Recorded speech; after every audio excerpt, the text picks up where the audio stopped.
வணக்கம், welcome to Chitra Murali's kitchen. இன்னைக்கு என்ன பார்க்க போறோம் அப்படின்னு பாத்தீங்கன்னா, இட்லி தோசைக்கெல்லாம் தொட்டுக்கிற மாதிரி ஒரு வெங்காய சட்னி தான் நம்ம பார்க்க போறோம். அதுக்கு வந்து கடாயில நல்லெண்ணெய் விட்டுருக்கு, அது நல்லா காஞ்சிருக்கு. நம்ம வந்து ஒரே ஒரு டேபிள் ஸ்பூன் கடலைப்பருப்பை முதல்ல வந்து வறுத்துக்கலாம். நம்ம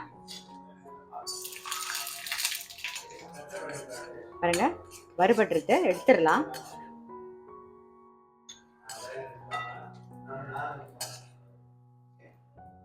ஸோ இதில் வந்து ஒரு 3 வெங்காயம் மீடியம் சைஸில் கட் பண்ணி வச்சுருக்கேன், அதை சேர்த்துக்கிறேன். சின்ன வெங்காயம் இருந்தால் சின்ன வெங்காயம் சேர்த்துக்கலாம், பட் நான் இன்னைக்கு வந்து பெரிய வெங்காயம் சேர்த்துருக்கேன். காரத்துக்கு வந்து ஒரு 2 பச்சை மிளகா, அப்புறம் ஒரே ஒரு பஜ்ஜி மிளகா டோட்டலி வந்து ஆப்ஷனல். உங்களுக்கு பிடிச்சிருந்தா மட்டும் சேர்த்தா போதும். நான் வந்து பஜ்ஜி மிளகாயும் சேர்க்க போகிறேன், வர மிளகாயும் போட போகிறேன், பச்சை மிளகாயும் சேர்க்க போகிறேன். ஸோ எல்லாமே வந்து பாருங்க, வர மிளகா ஒரு 3 வர மிளகா, பஜ்ஜி மிளகா 1, பச்சை மிளகா ஒரு 3. இதில் வந்து காரம் பஜ்ஜி மிளகா ஆப்ஷனல், உங்களுக்கு பிடிச்சிருந்தா மட்டும் சேர்த்துட்டா போதும். இப்போ வந்து வெங்காயத்தை கொஞ்சம் வதக்கிக்கலாம். பாருங்க, வெங்காயம் நல்லா வதங்கிடுது. நான் புளி வந்து ஒரு சின்ன நெல்லிக்காய் சைஸ்ல ஊற வச்சு வச்சிருக்கேன். இப்போ அதையும் அதில் சேர்த்துறேன். இப்போ மிக்ஸ் பண்ணா போதும், புளியெல்லாம் வதங்கணும்னு அவசியம் கிடையாது. இது கூடவே வந்து ஒரே ஒரு கைப்பிடி வந்து கொத்தமல்லி, அவ்வளோதான். ஆஃப் பண்ணிடலாம். தேவையான உப்பையும் சேர்த்துருவோம். ஆறுனதுக்கு அப்புறமா அரைச்சி எடுத்துட்டு வந்துடலாம். நம்ம வந்து சட்னிக்கு வதக்கி வச்சது நல்லா ஆறிடுத்து. இப்போ அரைச்சி எடுத்துட்டு வந்துடலாம்.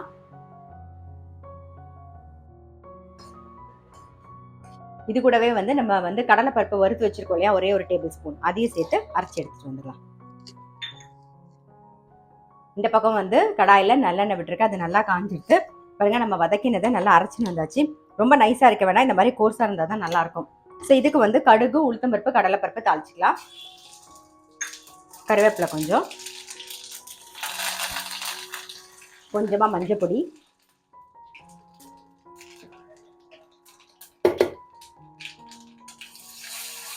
இப்போ அரைச்சதையும் சேர்த்துடலாம்.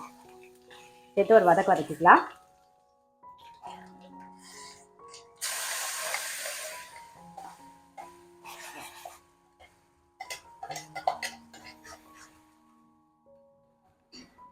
இந்த பக்கம் வந்து சட்னி வந்து வதங்கிட்டு இருக்கட்டும்.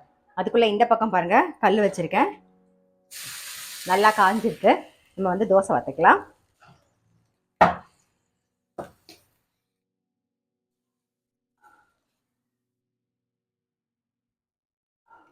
அப்படி உள்ளுக்குள்ள ஒரு ஸ்பூன் விடுங்க. வெளியில விட்டீங்கன்னா அந்த தோசை கல்லெல்லாம் வந்து இந்த சைடெல்லாம் இதாயிடும். அதனால உள்ளுக்குள்ள ஒரு ஸ்பூன்.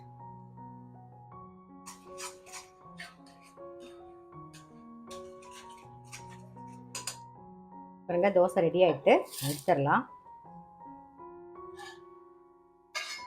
இது கூடவே இந்த பக்கம் சட்னியும் ரெடி. ஸோ அதையும் நான் ஆஃப் பண்ணிடுறேன். அவ்வளோதான், நம்மளுடைய தோசை அப்புறம் வெங்காய சட்னி ரெடி.